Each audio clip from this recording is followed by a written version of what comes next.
I'm the Sustainability Innovation Consultant here at the Rampo Catskill Library System.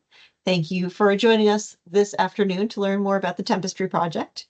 A few little housekeeping items before we begin. If you could keep your microphones on mute for the duration of the program, just to cut down on background noise, unless, of course, you are prompted to unmute. A reminder that after the session, we will send out a program evaluation, as well as some links and resources that will be referred to during the presentation.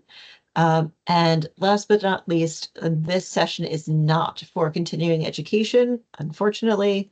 It doesn't make the New York State standard, but if you would like a certificate of attendance, we can give a certificate of attendance. And with that, I am going to pass this off to our Tempestry friends. Thank you for having us. I'm Emily McNeil, and I'm Azzy Connolly. And we're really excited to be working with all of you on a RCLS, Tempestry collection. I wanted to make sure I got the acronym right. So we recently worked with the Mid-Hudson Library System to create a collection within their region using data from one location, and we'll end up with a collection of 130 years worth of climate data pieces, each piece representing 1 year of daily high temperatures, with January at the bottom and December at the top. Like this piece behind us, this is actually one from the Mid-Hudson Library collection. And we have about 40 of them collected now. So yours will be the second large library system that we're working with. And the idea is that we'll get all of these pieces together, made by all of these different participants, and then you'll display them hopefully around your system. We started the project in 2017 out in Washington State, where we were living at the time, just as a means of getting our community involved in talking about environmentalism and sustainability and climate action. So we worked with a group of knitters. I managed a yarn shop at the time out there. And it was a great way to get people talking about all of these things without being overly political or overly confrontational, but just sort of communal and collaborative. Yeah. And this is 1963 behind me, if anybody's curious about the year. Oh, thank you for asking that. And yeah, we can share a picture. We didn't test screen sharing, but I'm going to see if I can share a photo of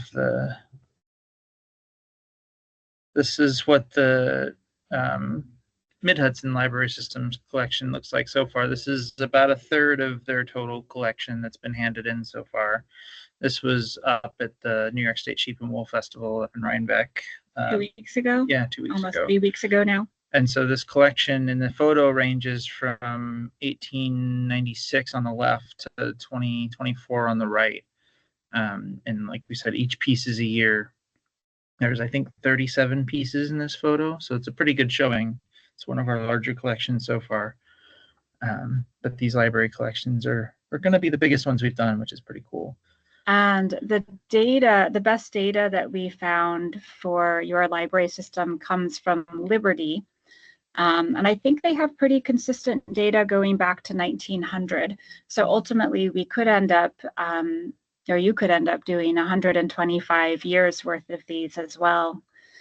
I know that, I don't remember your name, Lisa, I think you had mentioned starting in January. And I know that a lot of people start temperature blankets and temperature pieces in January to do over the coming year, which is a really wonderful mindful practice and almost meditative sometimes. And ours was based on that, but doing historical data instead. So you don't need to start in January. You don't need to do a day at a time or anything like that, but it's a similar idea to that, but just historically based instead. And standardizing the color and temperature spectrum. So everybody's using the same colors of yarn, the same temperature ranges. Everybody's pieces are comparable, if not all the same length. And that comes from like different knitters doing different stitches. It's one of the first questions we get on collection displays is like, why are they all different lengths if they're all a year? Mm-hmm. that piece on the 2024 piece in that collection, we met the lady who did that one, and it's like really long. It's way longer than the other ones. And as you can see, she came and talked to us at Rhinebeck and was like, "Oh, I just thought it should be really big. Like I just wanted to make it big." So she went up a needle size and multiple needle sizes. multiple needle sizes and used like a really loose gauge. She just wanted hers to stand out. So and it does beautifully. beautifully. And we do crochet kits as well as knit kits, but for a collection like this, we tend to recommend doing either knit or crochet because of that size disparity. Crocheting tends to be a lot longer than the knit pieces. That one knit piece aside, which is as big as any crochet one I have ever seen. And we recommend a particular stitch that we use for all of our Tempestries. We recommend the knitted linen stitch, which makes sort of a hand-woven looking fabric and makes a sturdy fabric, so it won't stretch a lot over time, even if it's hanging up for months. I don't know if so the camera kind of picks it up. It's like these little V-shaped stitches with the crossbars. It makes a really nice, like, sturdy fabric. It kind of looks woven, so a lot of people, when they first see it, are like, "Oh, these are woven," and it's like, nope, it's knitted, but it lays flat. It doesn't curl. It doesn't stretch as much as some of the other stitches when you display them for a while. Yeah. Garter stitch will really stretch, even though that is also a knitted stitch. Right. So for this collection, we'll be doing knitting kits for all of them, but we can revisit that later if people would rather do crochet for some of them instead. But for the moment, we'll start with knit kits at least and see how that goes. We had some people in the Mid-Hudson system that really, like, the system sold out of all the knit kits pretty quickly, and then there was a few people at some of the libraries that were in the crocheting groups and wanted to participate, and so they bought separate kits, still with the discount for the collection, but those will be just locally displayed at that library. So they were kind of making little sub collections. Right. One other thing that came, well, a bunch of things came up, and I know you guys will have lots of questions too, and we look forward to answering that and figuring things out as we go as well. But some people wanted to sponsor kits for other people, and for some people, purchasing a kit was too prohibitive financially. And so the library system set up a mechanism to match those people together. And I believe the way they did it was just have a sign-up form for people who would need a sponsored kit. And then people who were interested in sponsoring would reach out, and then we'd match, just make a kit for the person who wanted to make it. So that will, I think the details will go out probably in a week or so for that option. And another thing is, if you're ordering a kit through any of your libraries, we of course do honor tax exemption for all public libraries. So just email us your tax exemption letter or form, and then we will refund the tax and shipping for the most part when we have the kits ready to actually ship. I think the idea is that the director of the system, I forget. One of the directors lives in Poughkeepsie, and so we'll be bringing the kits over to be delivered through your internal delivery system. So it'll save on a lot of shipping, which will be nice. Yeah. Because shipping has gotten pretty expensive these days, as we all know. And I think that's the gist of it. We'd like to open it up for questions, either typed or out loud, of course. And if you want to turn on cameras, that's fine as well. I have a question. Yeah. So the idea is that, well, how did it work out with Mid-Hudson? So a bunch of libraries from Mid-Hudson expressed interest in doing this, and they selected the year that they wanted to do, got the historical data for the temperature, high and low temperature, well, the high temperature of every day of that year. So and then different people knitted them. Well, so people did them in a number of ways. So we provide the data. So that's part of our work that goes into each kit. And we should back up and talk about that a little bit first. So the have a kit handy to show off. So all of the kits come from our own line of yarn, which is all US sourced wool, which is very important to us. It's been milled for us in Nazareth, Pennsylvania for the last 3 years, but actually as of yesterday, we are working with a mill in New York State instead, just up north of Albany. So going forward, our yarn will be all New York State based and then dyed for us in Philadelphia, where it's been dyed for the last 5 years. And each kit includes the data for the year that you want to do, and then a spreadsheet of each day where it tells you the date and the temperature, which is high temperature, and the color assigned to it. And then we wind off bobbins of yarn for that year. So you end up getting just the yarn you need for your particular data set. So that's what the spreadsheets look like. It has the date, the temperature, and then it tells you the color, so you don't have to like do the comparison yourself for each line. Right. And then the kits also include a color card that has I mean, it's hard to read on this camera, but like all of the color names and the color ranges with the yarn colors so that you can compare and make sure you're getting the right colors as you go. So some libraries chose the year that they opened. If we had data going back that far, I know a lot of the libraries predate 1900, but then they might pick another important year in the library's history. So that was a lot of them. And then for some of them, individuals ended up making the Tempestry by themselves and then turning it into the library to give back. And some libraries, an entire knitting group worked on the Tempestry. They would pass it between them and each one do a month and then pass it to the next one. Some of them used them to teach other people linen stitch and would have them come in and do it communally during the knitting group. So that was a lot of fun. So it really kind of varied depending on what the interest was in that particular library. And I think probably about half of them were purchased through the libraries. And then it's also opened up to the public for people within the community who live in the library system, but who might want to order a kit themselves, make it, and then donate it to the collection. So that was also a really popular way of getting people involved in the overall collection.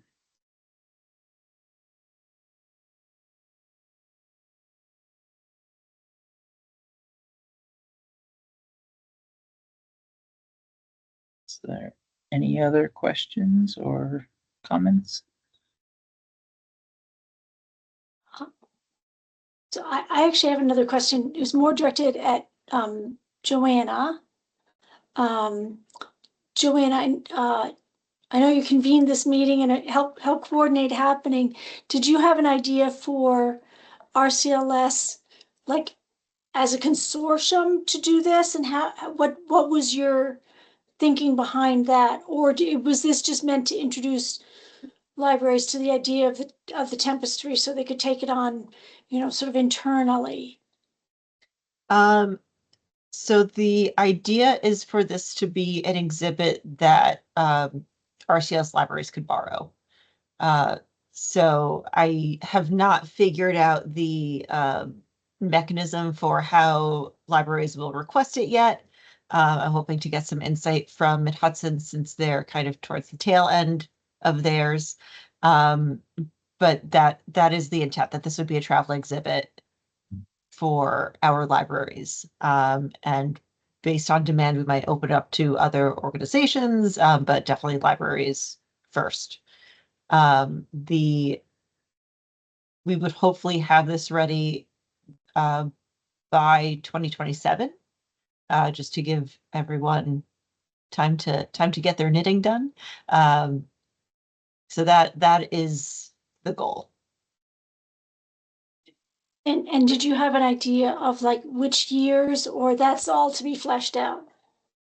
So the way it works is we have data available from 1900 to 2024.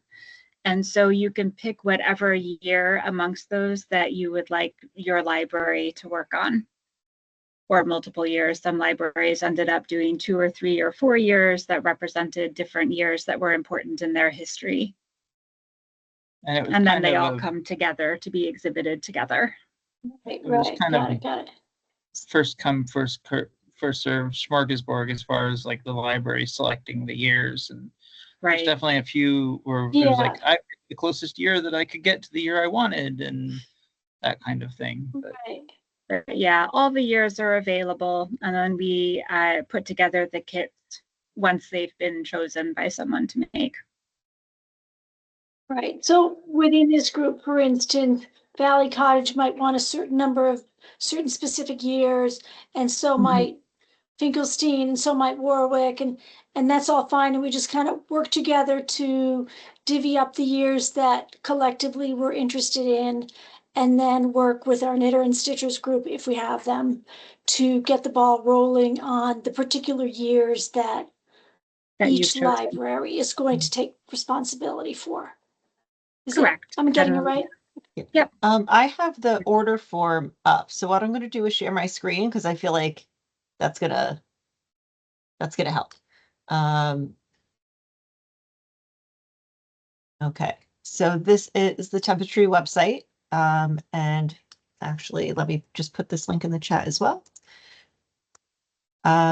So what you will do is scroll down, and where it says years, you're going to choose the year that you would like. So I might just decide that I like 1960. And then you'll add it to the cart. I'm not going to because I'm not going to do that year. But then you will order it, and that, if I believe, will no longer be available for another library to pick because you will have, or I will have selected 1960. So I guess if you know which year you want to do, buy it fast.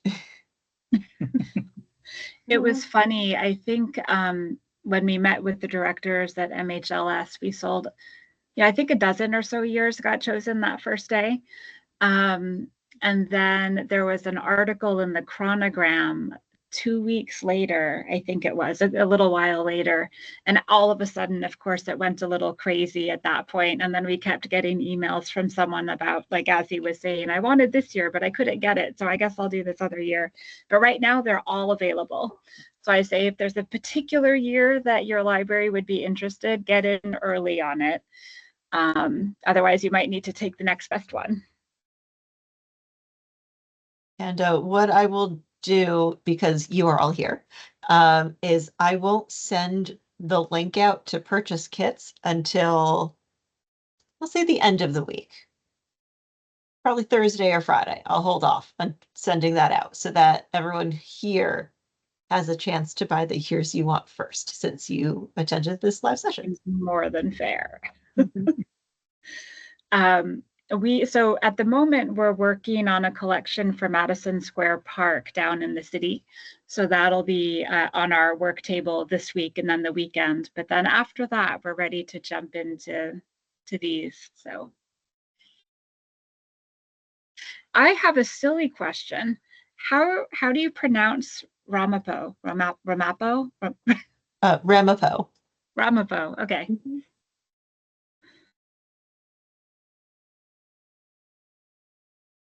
Well, just speaking for Warwick, I think this would be really popular. I think I can definitely get knitters and stitchers to do at least 2 years. That sounds wonderful. And the other thing is we posted an FAQ on our website through our blog. So if you go to our website, which is just tapestryproject.com, and find the blog link, which is just at the top, we do have, yep, that is it. I'll drop a link in the chat. But that answers a lot of the questions and some logistics about it, but also always feel free to email us or Joanna with other questions. And I know they'll come up as we start getting into all of this. So. And I have a question for all of you. So ideally, I would like to have a session at RCLS on how to do the stitch, the linen stitch. I myself am not a knitter, so I am not the one to host this session. If anyone is a knitter and knows how to do the stitch, or if there's a member of your community who you know is who does know how to knit and would be a good teacher, please let me know. This session would be for library staff, not for the public. But hopefully whoever attends would then be able to go forth and help members of the community who are participating in this to learn the stitch if needed. And feel free to, email me that information later. You don't have to shout it out right now. I have a question about that. If no library staff know how to knit, but we have patrons who would be interested in participating, could they attend with a library staff member so that they internalize? I mean, sending me is useless because I don't know how to knit. I will forget whatever I'm taught. Like, I'm not the person, but if I brought along one of my interested patrons that will commit to doing it, would that be a possibility? I would have to get that cleared first. Okay. Because we typically just don't do programs for the public. That's our Sure, policy. yeah. Yeah, so Maybe I'll there's just somebody, have to yeah. get that cleared first, but It's possible we We'll have a get back staff to you. member who knits, Yeah. I just don't know it. Yeah, it's fine. I'd say We that's also- a definite maybe. So one other thing that we've really enjoyed with Mid-Hudson system is we've been able to travel around to visit some of the libraries, and I happen to love the linen stitch. So I would be happy at some point to come. We like to go on drives on the weekend and have an excuse to go somewhere and teach someone a linen stitch would be fun. So something to keep in mind is if you'd want us to come visit your knitting group and talk about it, or that is, as we have time, we do enjoy doing things like that. So That's great. and you're not that far away. So we're just Where right are you across the river. based? We're in Poughkeepsie. Poughkeepsie. Oh, perfect. Yeah. I have a quick question. I was late, so I'm embarrassed to ask it. Not Is at all. that that's displayed behind you, does that represent 1 year? Yes. So this Okay. is 1 year from the Mid-Hudson Library System, 1965? 63. 1963. So like I'm just going to throw this, for example, if you had 20 libraries interested in RCLS, you'd end up with 20 of these that then travel around, right? I'll share the image for you again that we shared. Yeah, I earlier. definitely missed that image. This is the MHLS collection for Mid-Hudson. This is from 1896 on the left to 2024 on the right.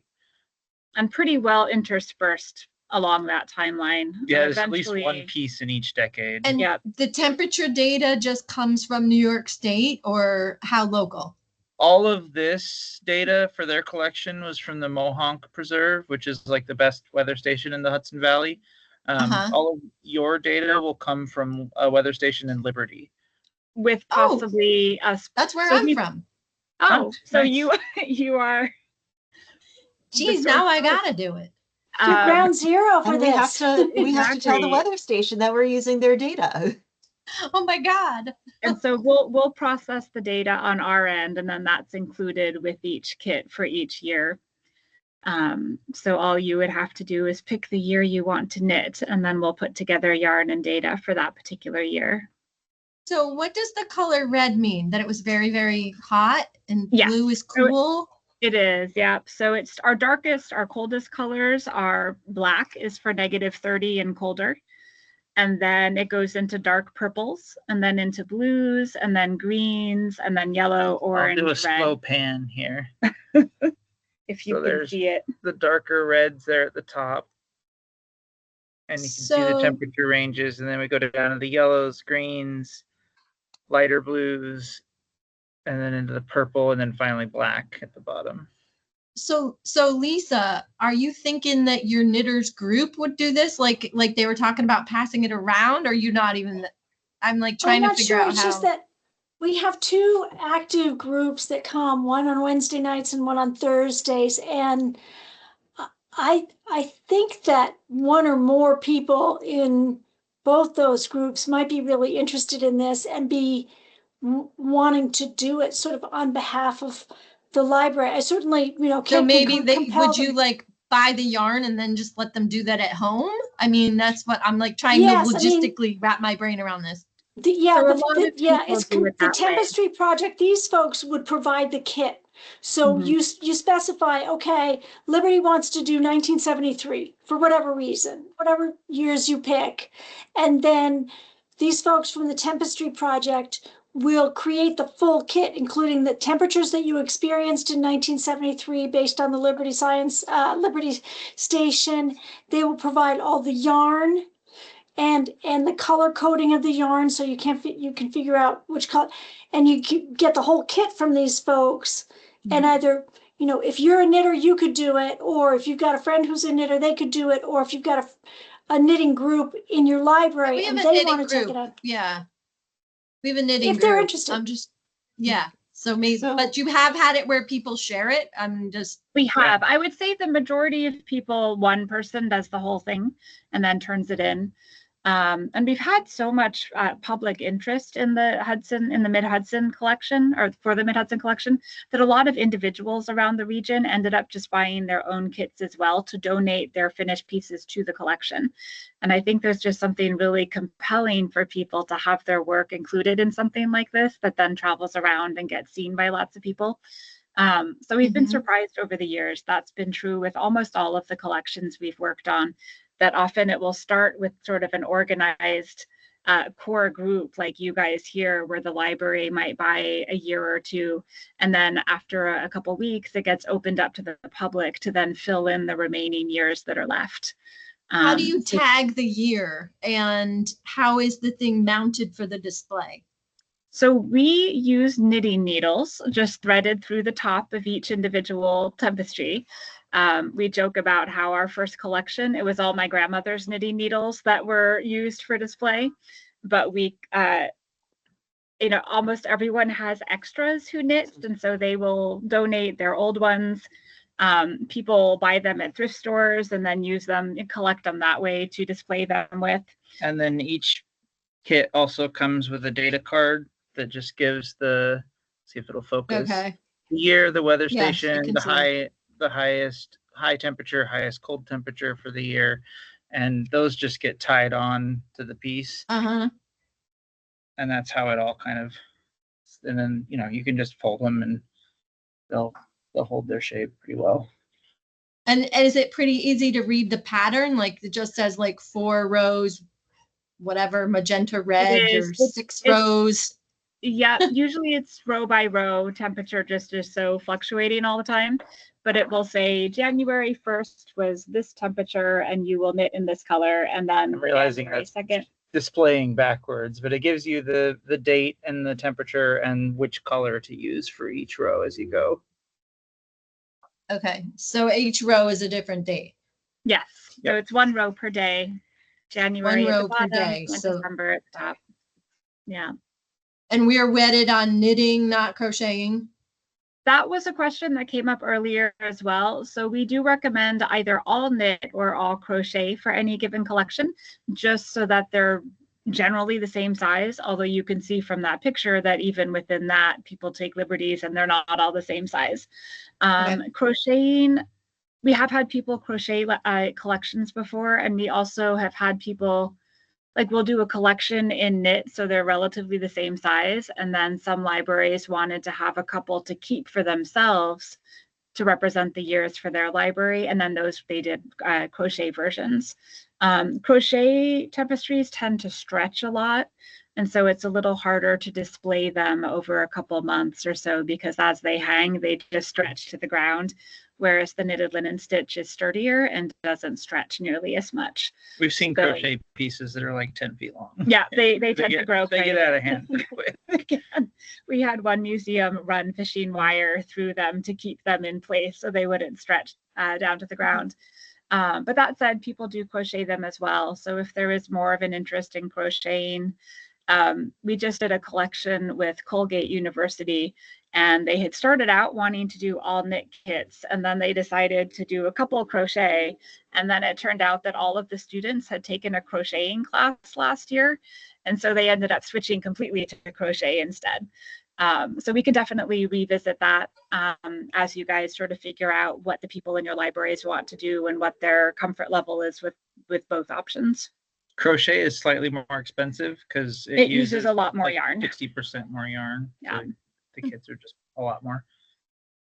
Not a lot Great, more money, thank a you. lot more A material. lot more yarn, yeah. Yeah.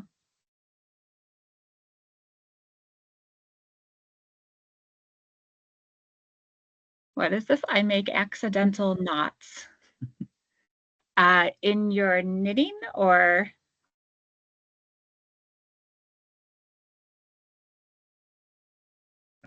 That was like 10 minutes ago. Huh? Oh, sorry. I Dawn's was typing.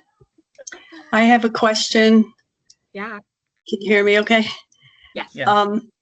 So if my math is correct, if I understand it correctly, each exhibit is limited to 24 tapestries. Is that right? Because that's how many years you have? 124, 1900 to Oh. 2024. Oh, right. Okay. Yeah. All right. So Yeah. that was my question was, you're going to run out of, you're going to have to turn some people away, but 124, I don't think that'll be a problem. We ended up having to turn people away with Mid-Hudson, but it really just depends on the interest throughout the community. So it varies from place to place for sure. Okay. Thank you. Yeah. We will definitely just be making this available to libraries first.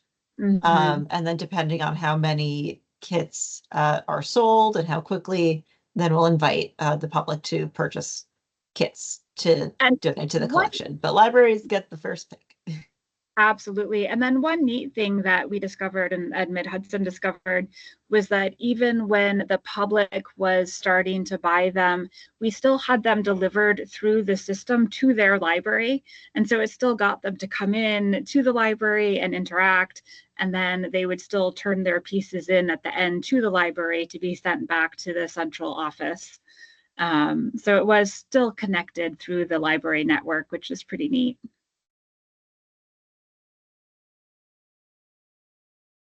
There's a question in the chat. Oh, In the photo, do yes. we see a warm up in the temperatures over the century?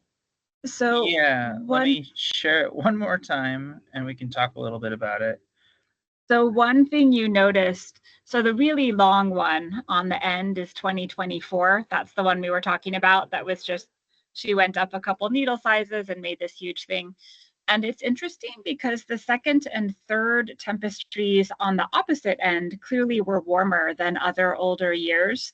And so you did have, still really hot years back then, but you can see on that side that overall, the summers aren't as intense as the, last half 20 of summer. the other side. Yeah. So even, and I can't tell from these, like you don't always see like absolute higher temperatures, but almost universally when you have a collection like this, you'll see the summer months expanding into the spring, and you'll see the winter months getting shorter and shorter. And not as cold anymore. And not as It's like, cold.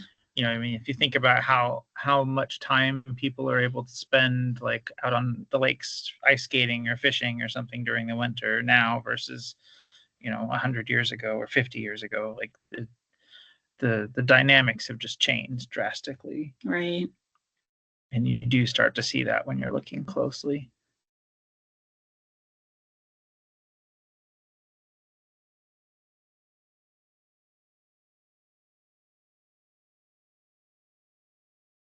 Does anyone else have any questions? I forgot to mention one other thing too, is that we include a survey in collections like this with each kit that asks the participant to share any thoughts they might want to share about the process of making the Tempestry or the importance of the year that they chose, and just sort of thoughts overall of the whole collection and the whole process. And one of the things we really love about these is hearing the connections that people come up with to the collection as they're making these pieces. I think one of my favorite from the Mid-Hudson collection so far is a woman picked the year that her husband, who she wasn't married to at the time yet, but her husband was working at Mohonk as one of the people collecting the data 50 years ago, that she was now knitting in this collection. And so for her, it was just this really neat visceral memory of his work doing this climate work as well. But we've had lots of stories like that from people where they'll, connect it to certain experiences in their lives, whether weather related like that or not. But it's just a neat way to get communities sort of thinking about where they were back then and how they were experiencing weather and climate back then as well.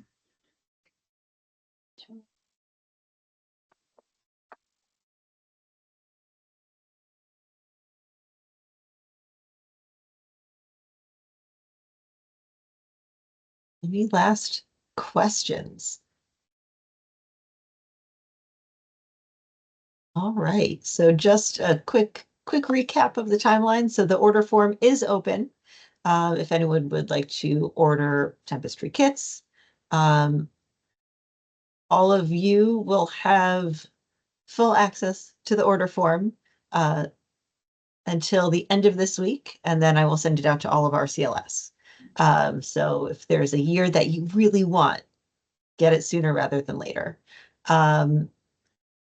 I'll keep in touch, and we will see how orders are going and determine if and when to open this up to the public. And of course, you will all be notified if and when that happens. The actual kits won't come in until January or February. Is that correct? We'll follow up with you about that, but probably around then. Mhm. Yeah. It could be quicker. But it if you can be guys wanna faster if start. people want to start sooner. So we can Okay. definitely talk about that. So on the long end, January, February. Yes, For the kits that you order for your libraries, we will, Grace is going to bring them here to RCLS, and then we will distribute them to the libraries through delivery. So that cuts down on the shipping costs. Yay.